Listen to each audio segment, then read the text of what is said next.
Yue Fei adalah pahlawan besar dan sangat setia yang melayani negara. Dia telah memberikan kontribusi besar dengan berperang untuk tentara emas sepanjang hidupnya. Sejak usia 20 tahun, dia telah bertugas di ketentaraan sebanyak 4 kali. Di militer, dia memiliki bakat dan talenta yang amat sangat tinggi, dan sepertinya dia memang dilahirkan untuk menjadi seorang jenderal besar. Secara pribadi, dia menciptakan 100.000 prajurit Yue Jiajun yang dapat menaklukkan dan bertarung dengan amat sangat baik dan memberikan kontribusi besar untuk melindungi negaranya.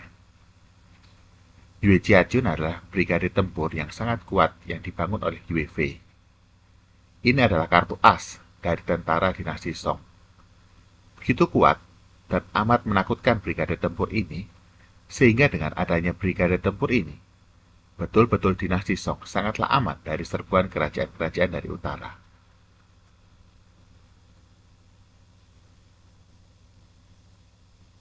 Inilah kisah dari seorang jenderal besar dan keturunannya yang bernasib tragis, keluarga Yue Fei.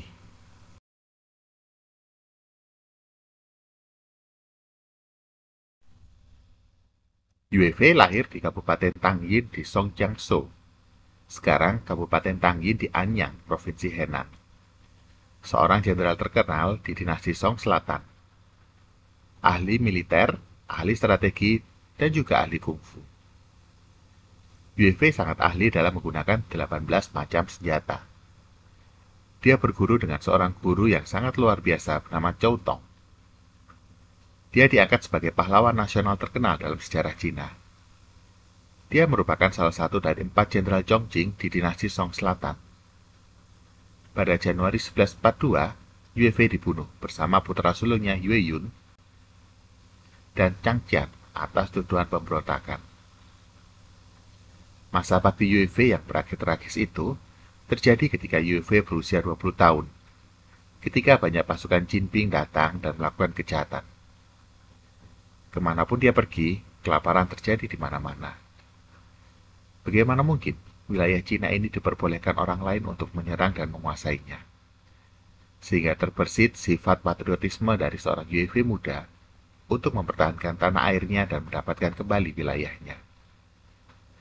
Yue Fei memulai petualangan karirnya dengan perjalanan militernya. Ibunya berbeda dari ibu biasa. Untuk mendorong putranya agar tetap setia kepada negara, ia mengukir 4 karakter di punggung belakang Yue Fei. Yue Fei bergabung dengan tentara sebanyak 4 kali sejak dia berusia 20 tahun. Yue Fei berturut-turut masuk peperangan untuk membantu dinasti Song mendapatkan kembali wilayah Jiankang, 6 kabupaten Xiangyang, Changsou, dan Guozhou. Pada suatu saat, Wanyang Zhongbi, dia melakukan hal yang fatal. Demi untuk menghapus rasa malu yang dibawa oleh Yue Fei, dia secara sepihak merobek perjanjian damai dan mengirim pasukannya ke selatan. Oleh karena itu, Yue Fei kemudian memimpin ekspedisi utara dan para milisi menyerang tentara Jin bersama-sama. Seperti kata pepatah, tidak ada gading yang tidak retak, tidak dapat dihindari bahwa seorang sebaik Yue Fei pun akan diperhitungkan dan dibenci oleh beberapa orang. Dalam proses pembicaraan damai, beberapa orang seperti Song Jin, Jin Hui, Chang Jun, dan lain-lainnya menggunakan cara-cara tercela untuk memaksa Wang Gui menjebak Yue Fei dan membiarkan dia melakukan kesaksian palsu. Meskipun Yue Fei membantu dinasti Song mendapatkan kembali banyak wilayah kekuasaan, pejabat pemerintah berusaha mencari perdamaian. Pada saat itu, Kaisar dinasti Song, Zhao Bu, dan Perdana Menteri Jin Hui menggunakan 12 piring emas untuk mendesak situasi yang sangat terdesak ini, memaksa Yue Fei agar kembali ke istana untuk mencari solusi. Setelah Yue Fei kembali ke pengadilan, Jin Hui, yang khawatir posisinya akan digantikan oleh Yue Fei, dia menjebak Yue Fei dengan mengatakan bahwa Yue Fei bekerja sama dengan musuh dan mencoba mengkhianati negara. Dalam konspirasi ini, Yue Fei dan putranya tewas. Baru pada masa Song Wuisong, Yue Fei dibersihkan dari kesalahannya. dan dia dianugerahi gelar raja dan kesetiaan secara anumerta. Di mana akhirnya mereka membiarkan Yue Fei masuk penjara karena tuduhan yang palsu dan dibunuh pada Januari 1142 Masehi. Dan putra sulungnya Yue Jun pun juga terpaksa ikut terlibat. Yue Yun, sang putra sulung, dengan gagah berani membela dan menemani ayahnya dalam semua tuduhan palsu. Menemani ayahnya jatuh ke dalam jurang penistaan yang begitu dalam. Seorang pahlawan yang kemudian menjadi seorang pesakitan akibat permainan jahat lawan politiknya. Keturunan Yue Fei selalu ingat apa yang telah dilakukan oleh Jin Hui. Mereka menetapkan aturan keluarga untuk melarang pernikahan campur dengan klan Jin. Bagaimanapun, lautan darah dengan penuh gelora dendam itu akan pernah terlupakan. Awalnya, baik Jin Hui maupun Yue Fei tidak memiliki kebencian yang mendalam. Hanya karena kebetulan yang akhirnya menyebabkan keduanya menjadi rival. Selain itu, Yue Fei dan Song Kaozhong bahkan mengadakan beberapa perayaan dan berencana untuk merebut kembali wilayah utara dan menyambut kembali dua kaisar Qin dan Hui. Hal ini yang kemudian membuat Song Kaozhong, Cao Bu, merasa tidak aman, karena tahtanya merasa terancam. Maka dia mulai berhitung posisi tawar. Dia mencoba membuka satu mata dan menutup satu mata, kemudian memanjakan Qin Hui untuk menjatuhkannya. Oleh karena itu, sebagai dalang dari masalah ini, Qin Hui secara alami tidak akan terlibat oleh keluarga Yue. Meskipun lebih dari 900 tahun berlalu, keturunan keluarga Yue masih selalu mematuhi aturan ini. Tidak pernah terjadi perkawinan antara marga Yue dengan marga Qin.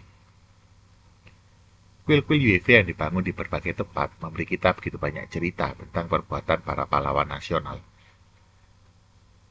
Yue Fei menempatkan kebenaran negara dan bangsa di tempat pertama, walau akhirnya gagal untuk mengakhiri dengan baik, yang mana hal itu benar-benar memalukan. Selain itu ditemukan sebuah fakta yang menarik, bahwa keluarga Yue tidak pernah menikahi keluarga Qin. Dengan kata lain, setelah Yue Fei terbunuh dengan tuduhan palsu itu, Song Kaozhong, Cao Hui, dan Qin Hui tidak membantu keluarga Yue Fei. Sebaliknya, mereka seolah-olah menebas akar dengan tanggung jawab yang ekstrim. Meskipun dikatakan bahwa Yue Fei dan putra sulungnya telah meninggal karena Huang Quan, Qin Hui sang Perdana Menteri terus berusaha menekan putra-putra Yue Fei yang tersisa. Dan itu membuat keturunan Yue Fei begitu sulit. Qin Hui sang Perdana Menteri saat itu mendesak kepada kaisar bahwa keluarga Yue Fei harus dimusnahkan untuk menghindari masalah di masa depan. Song Kaozhong sangat bodoh. Dia mendengarkan fitnah dan menginstruksikan Qin Hui, Wan Tuyu, dan yang lainnya untuk melakukan praktek pemusnahan tersebut dan mengasingkan istri Yue Fei, Li Wang, dan 4 anaknya ke tanah tandus di Lingnan. Pejabat lokal setempat pun bahkan takut mendapatkan masalah dengan situasi ini. Maka mereka dengan sengaja menempatkan mereka di gubuk jerami dengan ruangan yang sangat sempit. Setelah putra tertua meninggal, nasib putra kedua, Yue Lei, sangat tragis. Ketika Yue Fei ditahan di penjara, hakim ketua memanggil Yue Lei untuk merawat ayahnya. Ketika Yue Fei meninggal, dia baru berusia 16 tahun. Setelah itu, dia diasingkan ke Huizhou di Guangdong Selatan dan dikurung di sebuah kuil. Dia kemudian berakhir dengan depresi. Dia hanyalah seorang pemuda yang belum terlibat secara mendalam di dunia. Tetapi hidupnya telah berakhir, bahkan sebelum masa mudanya mekar. Yue Lei sangat marah. Dia tidak pernah mengalami penghinaan seperti ini sejak perang melawan dinasti Jin, dan dia meninggal di Lingnan dengan kebencian. Begitu bencinya dia terhadap para pejabat dinasti saat itu, hidupnya bersama seluruh keluarganya yang diabdikan untuk negara berakhir dengan penindasan, justru oleh negara yang diabdikan dengan sepenuh hati, jiwa, dan raga. Nasib Yue Lei sangat memilukan. Kita bisa membayangkan dan merasakan kegetiran dan kepahitan hidup seorang Yue Lei. Setelah kematian Yue Fei, putranya Yue Lei, bawahan Yue Setelah kematian Yue Fei, putranya yaitu Yue Lei, dan juga bawahan Yue Fei yaitu Niu Gao, bernama Niu Tong, membentuk sebuah pernikahan. Ini membuat tidak hanya semua pasukan emas yang dibangun oleh UEV hancur. Dalam sejarah, kita bisa melihat Yuele berakhir dengan nasib yang tragis. Sejak itu ada lautan darah dan kebencian yang mendalam antara keluarga Yue dan keluarga Jin. Kebencian semacam ini jelas telah diintegrasikan ke dalam darah begitu sempurna hingga ke relung sumsum yang paling dalam. Walaupun tidak ada aturan yang tertulis bahwa keluarga Yue tidak boleh menikah dengan keluarga Jin, tetapi selama 900 tahun, aturan ini adalah aturan tidak tertulis yang terus selalu mereka tepati. 900 tahun bukanlah waktu yang singkat, tetapi selama 900 tahun ini, dendam kesumat ini sungguh abadi. Kemudian, ada anggota keluarga dari keluarga Yue yang juga tidak diperbolehkan menikah, yaitu dengan keluarga Gong. Keluarga Jin memiliki kebencian, sementara keluarga Gong justru sebaliknya, memiliki kebaikan untuk menyelamatkan keluarga. Ketika Yue terbunuh, keturunan keluarga Yue dikirim ke daerah Lingnan. Siapapun yang telah membaca sejarah harus tahu bahwa Lingnan pada waktu itu sangat tidak nyaman untuk kehidupan, dan semua orang yang dikirim ke tempat itu hidup lebih buruk daripada mati. Yue memiliki 2 istri. Yang pertama keluarga Liu, dan yang lainnya bermarga Li. Dia melahirkan 5 anak laki-laki dan 2 anak perempuan. Setelah Yue Yun meninggal, hanya ada 4 anak laki-laki dan 2 perempuan. Saat itu, Nyonya Jin berusia 41 tahun ketika Yue meninggal. Ketika keluarga Yue mengalami perubahan keluarga, mereka diawasi ketat oleh pengadilan dan memiliki pekerjaan berat setiap hari. Kebebasan mereka sangat dibatasi. Putra ketiga Yue yaitu Yuelin relatif beruntung. Dengan bantuan ibunya, dia lolos dari kejahatan pemenggalan kepala dan memulai jalan pengasingan. Bahkan jika dia dapat melewati hukuman pemenggalan kepala ataupun diasingkan, dia pasti akan mati begitu dia ditemukan, dan seandainya jika dia ingin hidup, dia harus meminta bantuan orang lain. Ibu Yue tidak bisa menanggung penderitaan putranya. Jadi dia menulis surat keluarga kepada Gong Chuan, teman Yue pada saat itu, berharap Gong Chuan mampu melindungi putra-putranya dan keturunannya. Pada saat itu, orang yang bertugas menjaga Yuelin sangat mengagumi Yue, sehingga dia sengaja menutup matanya dan membiarkan Yuelin pergi. Yuelin ditinggalkan di jalan, dan dia mencari Gong Chuan yang disebutkan dalam surat ibunya. Karena Yuelin kekurangan makanan dan tidur di jalan, dengan penderitaan yang sangat lama, dia jatuh sakit. Untungnya, Gong Chuan menemukannya. Dia menjemputnya dan membawanya pulang untuk disembuhkan, sehingga akhirnya selamat. Gong Chuan ketika membaca surat tersebut, seketika dia menangis terseduh-seduh. Gong Chuan tidak hanya menyewa seorang dokter untuk Yuelin. Dia bahkan mengundurkan diri dari posisinya sebagai pegawai pemerintahan dan memindahkan seluruh keluarganya.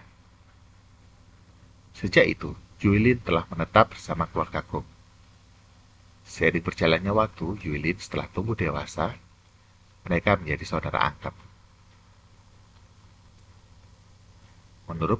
Menurut konsep orang Konfusianisme dan kebudayaan Cina, karena Yuelin sudah dianggap sebagai anggota keluarga, mereka secara alami, semua keturunan keluarga Yuelin tidak dapat menikah dengan keturunan Gong.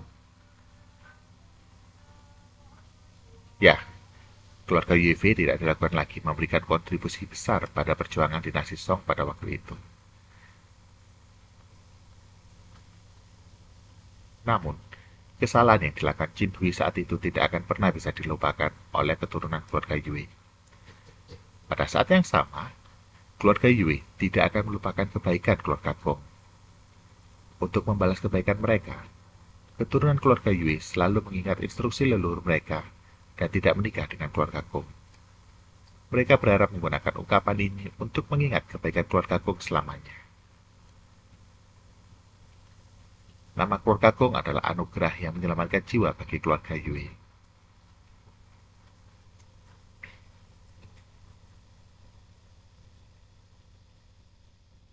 Keluarga Yue dan keluarga Gong berada dalam persaudaraan yang sama, dan orang-orang dari keluarga Gong memiliki kebaikan yang besar kepada keluarga Yue, sehingga dapat dimengerti bahwa sebagai sesama saudara dipastikan tidak dapat menikah.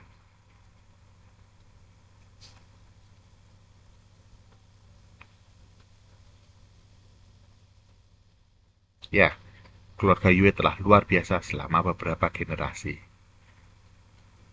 Karena pengaruh UV inilah, menunjukkan bahwa karakter keluarga Yue seperti nenek moyang mereka, setia melayani negara, baik benar maupun salah. Kita harus belajar dari semangat ulet dan perbaikan diri dari orang-orang hebat di masa lalu ini.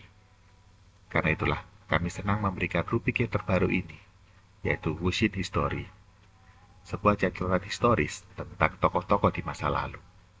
Semoga kalian menikmati rubrik baru ini. Terima kasih dan sampai jumpa di video kami lainnya.